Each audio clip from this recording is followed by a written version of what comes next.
చిన్నమావి గొంతులో తేనె తీపి నింపుతూ కోయిలమ్మ చేరుకున్నది. ఎండమావి దారిలో పంచదార వాగులా కొత్త పాట సాగుతున్నది.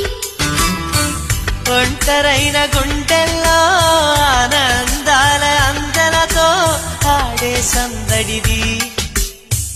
అల్లి బిల్లి కాంతులతో ఏకాంతాల చీకటిని తరిమే బంధమిది.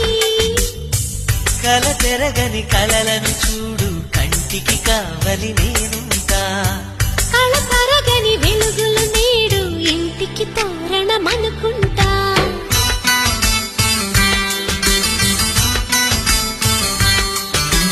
కన్నులలో గిలిలో వెన్నెల విరిసింది. చల్లని జాబిలితో స్నేహం కుదిరింది.